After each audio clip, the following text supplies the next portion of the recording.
Hey folks here, welcome to what must be your favourite revision so far, coal mining. So we've already done three areas. We've looked at the increase in demand, we've looked at the dangers faced in the mines and the different jobs that people did in the mines. Now we're going to look at another three areas, the first of which safety legislation. So as we know, it was a dangerous job to work down the mines. In the 1840s, a royal commission was set up to investigate safety in the mines. Royal Commission is quite simply a group of MPs or officials who investigate an area and then come up with recommendations. It's a very serious and powerful committee. So, the result of that was the Coal Mining Act of 1842. This banned women and children under the age of 10 from working in the mines. It also appointed inspectors to go down into the mines to make sure that women and children under 10 weren't working in them. But as you can see here, they didn't actually have the power to go into the mines until 1850. In other words, between 1842 and 1850, if the owner of a mine didn't want the inspector to go down and look in there, then they didn't have the power to force them. In 1855, each mine had to draw up safety rules. In 1860, boys under the age of 12 were banned from going down the mines unless, this is the key point, they could read and write. So in other words, unless they were literate. In 1862, mine owners had to put in emergency exits. So if there were fires or explosions or floods, there was more than one way for miners to get out.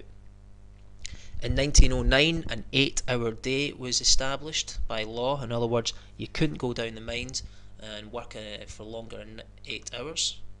In 1911, at the top of the mines, at what you call the pit heads, where the miners come out from the underground, baths had to be installed so they could get a wash. And in 1917, the amount of time they could spend down the mines was reduced to 7. In other words, a 7-hour day was introduced for coal miners. So next area is new technology. In 1815, the Davy safety lamp was introduced. Now this gave light without the risk of explosion, because remember, they're down the mines, they're hacking away at rock, looking for coal and hacking away at coal, and there's pockets of explosive gas down there. Now if they had a naked flame and they hit a pocket of explosive gas, then you've guessed it, it would just explode. But the Davy safety lamp is a new invention which meant it could give light without that risk of explosion, so that improved safety. In 1850s, they used iron pit props. A pit prop is quite simply the thing that stops the roof from falling onto you. So before, they used wood ones, which were weaker than the iron ones, so this again improved safety. In 1880s, electricity was installed down the mines, so they had a safe form of light and a constant form of light. In 1913, they changed to steel pit props, which were stronger again than iron. 1914, they introduced dust control measures. This means that miners didn't inhale so much of all the dust from cutting the coal, which was really bad for miners. They used to get something called coal lung, which is like they cough up black phlegm all the time, and it's obviously not very good for your health. And by 1924, 48% was machine mined. In other words, by 1924, 48% of the coal in coal mines was was mined by a machine rather than a person. So lastly, the problems for coal in the 1930s. This is the end of our period. 1830 to 1930 is the topic you're doing, and the problems that coal faced in the 1930s. A lack of investment in new technology. We've just been looking there at some of the technology that was introduced over the whole period. But specifically in the 1930s, there wasn't the money about, and for other political reasons, to invest in new technology to increase the efficiency of coal mining.